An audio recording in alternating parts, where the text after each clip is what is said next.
শুভ সকাল বন্ধুরা। অনেকদিন পরে নতুন একটা ভিডিও নিয়ে আসলাম। তো বন্ধুরা, আজকে আমি আপনাদেরকে দেখাবো আমার যে মরিচ গাছটা আছে কয়েকটা, সেগুলোতে ফলন দিতে শুরু করেছে। এই দেখুন, কালো মরিচ এখানে একটা, এদিকে, তারপরে ভিতরের দিকে আছে, এইদিকে এই অনেকগুলো মরিচ। মূলত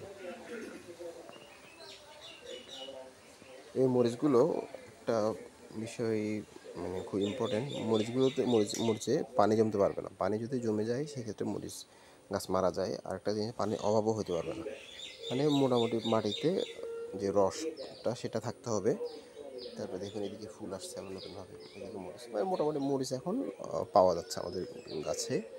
তো এই ক্ষেত্রে আমি যে জিনিসটা করি সবসময়, মাটিতে খৈল, তারপরে গোবর, এই ধরনের জৈব সারগুলো দিই এখানে। তো এই জৈব সারগুলো দিই। তো এই জৈব সারগুলো দেওয়ার ফলে যেটা হয়, মাটিতে রস ধারণ ক্ষমতা বেড়ে যায়, এবং আর গাছের ফলনও কিন্তু অনেকটা ভালো। এখানে দেখুন, এখানে মরিচ, অনেকগুলো মরিচ, মোটামুটি কম না, একটা পরিবারের জন্য ব্যাকআপ হিসেবে কম না এটা মরিচগুলো। এখানে আরও আছে।